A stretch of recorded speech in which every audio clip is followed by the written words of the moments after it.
കൊല്ലത്ത് ആരംഭിച്ച CPM സംസ്ഥാന സമ്മേളനത്തിനൊടുവിൽ ചില കാര്യങ്ങൾ വ്യക്തമാകും. ഇനി ആരൊക്കെ സംസ്ഥാന കമ്മിറ്റിയിൽ നിന്ന് പുറത്താക്കപ്പെടുമെന്നും ആരൊക്കെ പുതിയ സംസ്ഥാന കമ്മിറ്റിയിലേക്ക് ഉൾപ്പെടുത്തും എന്നുള്ളതും.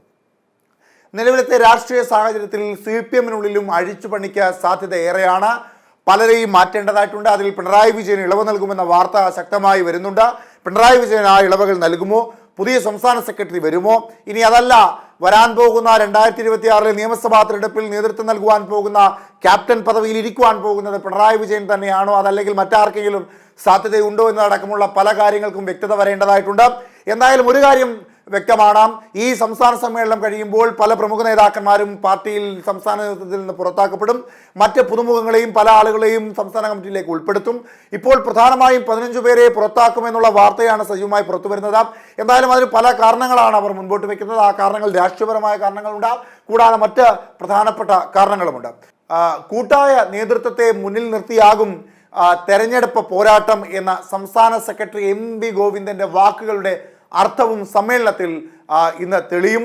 80 വയസ്സിലേക്ക് എത്തുന്ന പിണറായി 8ാം തവണയും മത്സരിക്കണമെങ്കിൽ പാർട്ടി എല്ലാ മാനദണ്ഡങ്ങളും മാറ്റിവെക്കേണ്ടി വരും. അഥവാ പകരക്കാരനെ നിശ്ചയിക്കുകയാണെങ്കിൽ അവസാന വാക്കാകും പിണറായി എന്നതും പ്രധാനമാണ്. ഇതിനായി 2ാം നിരയിലെ ചർച്ച സജീവമാകും. 75 വയസ്സ് പ്രായപരിധിയിൽ തട്ടി ആരൊക്കെ സംസ്ഥാന കമ്മിറ്റിയിൽ നിന്ന് സംസ്ഥാന സെക്രട്ടേറിയറ്റിൽ നിന്നും പുറത്തു പോകുമെന്നതും വളരെ പ്രധാനമാണ്. ഈ സമ്മേളനത്തിൽ അതൊക്കെ പ്രധാന ചോദ്യമായി തന്നെ വരും. ഇന്നലെ രാത്രിയിൽ ചേർന്ന സംസ്ഥാന കമ്മിറ്റി യോഗത്തിലും എല്ലാവർക്കും ഈ ആകാംക്ഷ ഉണ്ടായിരുന്നു. പ്രായപരിധിയിൽ പിണറായിക്കല്ലാതെ മറ്റാർക്കും ഇളവില്ല എന്ന നേതൃത്വം ആവർത്തിച്ച സ്ഥിതിക്ക് 15ലധികം പേരാകും സംസ്ഥാന കമ്മിറ്റിയിൽ ഒഴിവാക്കപ്പെടുക. ഇത്തരക്കാരെ ലക്ഷ്യമിട്ട കൂടുതൽ പരിഷ്കരണ പാതയിലേക്കാണോ CPM എന്ന പിണറായിയുടെ നവകേരളത്തിലേക്കുള്ള പുതുവഴികൾ എന്ന പുതിയ രേഖ വ്യക്തമാക്കുന്നു. CPM അടക്കമുള്ള LDF കക്ഷികൾ അതിനോട് യോജിക്കുന്നു എന്നതും കണ്ടറിയണം. 9-നാണ് സംസ്ഥാന സമ്മേളനം അവസാനിക്കുക.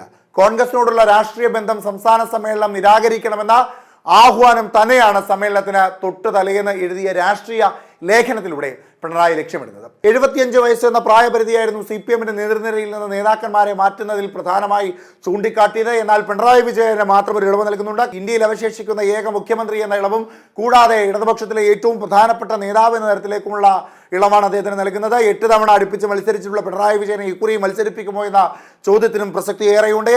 80 വയസ്സ് പൂർത്തീകരിച്ച് നിൽക്കുന്ന പിണറായി വിജയനെ മാറ്റി നിർത്തിക്കൊണ്ടാണോ വരാൻ പോകുന്ന തെരഞ്ഞെടുപ്പിന് നേതൃത്വം നൽകുവാൻ പോകുന്നത് ഇടതുപക്ഷമെന്ന് കണ്ടറിയേണ്ടതായിട്ടുണ്ട്. എന്തായാലും 15 പേരെ പുതിയ സംസ്ഥാന സമ്മേളനത്തിൽ സംസ്ഥാന കമ്മിറ്റിയിൽ നിന്ന് പുറത്താക്കുവാനുള്ള തീരുമാനമുണ്ട്. അത് പാർട്ടി വിരുദ്ധ പ്രവർത്തനം നടത്തിയവരെ, പാർട്ടിയുടെ മുഖച്ഛായയ്ക്ക് ഭംഗം വരുത്തിയവരെ, പ്രായപരിധി കഴിഞ്ഞവരെ, കൂടാതെ പ്രായപരിധി ആയില്ലെങ്കിൽ പോലും കടുത്ത ആരോഗ്യ പ്രശ്നങ്ങൾ നേരിടുന്ന പാർട്ടി നേതാക്കന്മാരെയും സംസ്ഥാന കമ്മിറ്റിയിൽ നിന്ന് മാറ്റുവാനുള്ള തീരുമാനങ്ങൾ സജീവമായി ചർച്ചയാകുന്ന സാഹചര്യത്തിൽ കൊല്ലത്ത് നടക്കുന്ന സംസ്ഥാന സമ്മേളനത്തിൽ എന്തായാലും ചില പ്രധാനപ്പെട്ട തീരുമാനങ്ങൾ ഉണ്ടാകും. 75 വയസ്സുള്ള പ്രായപരിധിയുടെ പേരിൽ CPM സംസ്ഥാന കമ്മിറ്റിയിൽ നിന്ന് ഇത്തവണ 15 പേരെങ്കിലും ഒഴിവാക്കപ്പെടും. പ്രായപരിധി എത്തിയില്ലെങ്കിലും ആരോഗ്യ പ്രശ്നം, വിഭാഗീയ പ്രവർത്തനം തുടങ്ങിയവയുടെ പേരിൽ ഒഴിവാക്കപ്പെടാൻ സാധ്യതയുള്ള ഏതാനും പേർ വേറെയുമുണ്ട്. പ്രായം 75 വയസ്സിനോട് അടുക്കുന്ന ചിലർ സംസ്ഥാന കമ്മിറ്റിയിലും സെക്രട്ടേറിയറ്റിലും തുടർന്നേക്കും. പ്രായപരിധിയോ ആരോഗ്യ പ്രശ്നങ്ങളോ ബാധകമാകുന്നവർ MV Balakrishnan, PK Shrimati, AK ബാലൻ, MM വർഗീസ്, NR ബാലൻ, MK കണ്ണൻ, ഗോപി കോട്ടമുറിക്കൽ, CM ദിനേശ് മണി, P Rajendran, S Rajendran, K Varadarajan, K Rajagopal, Anavoor Nagappan, കൊല്ലത്ത് നിന്നുള്ള അംഗം സൂസൻ കോടിക്കെതിരെ കരുനാഗപ്പള്ളിയിലെ വിഭാഗീയതയുടെ പേരിൽ നടപടി ഉണ്ടാകുമെന്ന ഏറെക്കുറെ വ്യക്തമാണ്. എറണാകുളത്ത് നിന്നുള്ള K ചന്ദ്രൻപിള്ളയ്ക്ക് 68 വയസ്സായിട്ടുള്ളൂ എങ്കിലും ആരോഗ്യ വിഷയങ്ങൾ കാരണം ഒഴിവാക്കിയിരിക്കും. S ശർമ്മ തുടരുവാനുള്ള സാധ്യതയും സംശയത്തിലാണ്.